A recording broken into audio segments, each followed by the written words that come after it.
welcome back, my amazing student. So I hope you guys are having a good day today. So in this lecture here, I'm going to show you how we can separate our routes into a different file, but at the same time, keep things very organized and neat.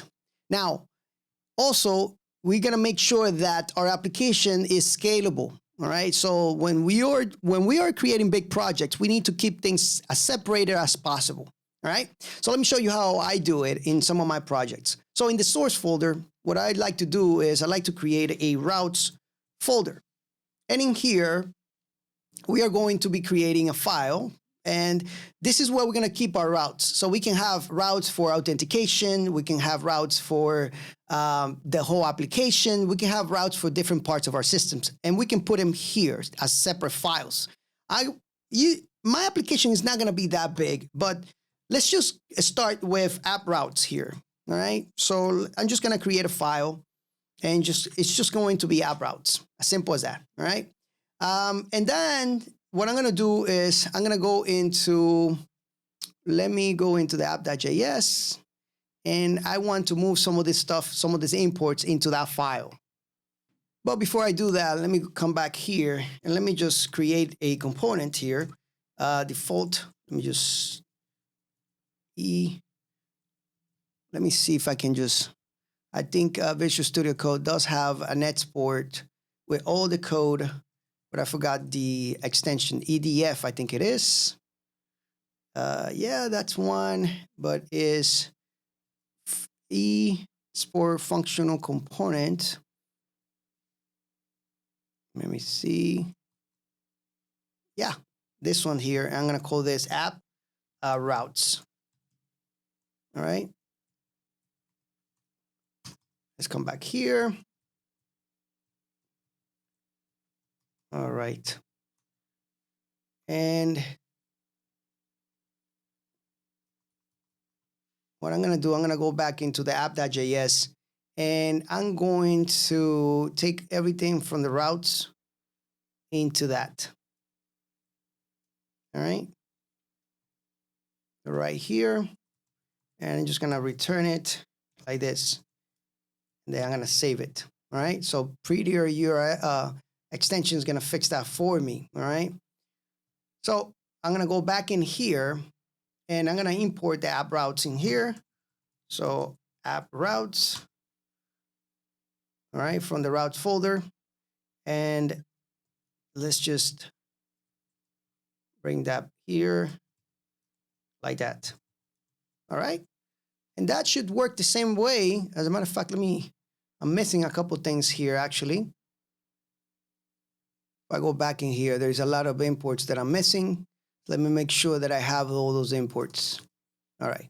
So let me see what I need. I'm going to need all these guys from here. All righty, all the way. And let's come back here and paste that there. Save it. And then I'm going to need, let me see, this here on top. We're not using state right now, so I'm going to take that off. I'm going to take this. I'm going to take the Vit logo out. Come back here.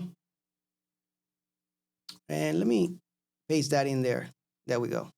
So yeah, that looks about right. Let me see, contact, login, protected. And I should fit the name of this that I just noticed as a different name. I like to name all of them. So let me just fix the name of this file here. I like to have the same name for the function and the file. That's the convention. All right. Another thing that I want to actually also fix is this duplicate here. And I also want to make sure that since this is going to be in a routes folder, that this is actually coming out and looking for that pages folder. One more folder deep. As you can see, we are in the routes folder. So we need to come out of there twice. Well, come out of there and look for that folder. Pages. All right. So now let's save it. Make sure that this is actually saved as well. Let's come back in here and we have a mistake here somewhere. So let's go ahead and inspect it real quick. And let's see, it says auth user. Yeah, of course, is not defined. All right, so we need to pass this in. So let's see, so this auth user here, what's going on here? So we need to pass this in as a property here because now we don't actually have access to it in here, right? So we need to pass it as a property. So we can come here and we can say app routes, and let's just call this app auth user, and let's just make it whatever we want, right? We can just pass it in, actually. We have it there. There we go. Now, what we can do, and we can do this now or later, we can actually put this in the state and, control that through a state. But I'm not going to do that right now, but you're welcome to use it, to have it placed in your state. So we can bring in state, use state, and set the value to null, and then later on update that state depending on if the user is authenticated or not, right? I'm just going to leave it like that now because I plan to include those lectures in this course, but just in case I don't want to modify it right now. Of course, this is not going to work. It's going to give us an error because the auth user is still not defined. We need to accept that in the app routes, right? So let's save it here, but in here we need to accept it or pull it out from it. And let's just pull out auth user, right? So now it works, right?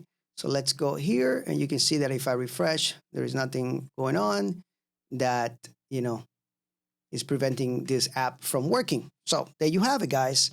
Not a big deal. Look at my app.jsx, right? I don't have a lot here, just the navigation, the app routes, and the main app.css file.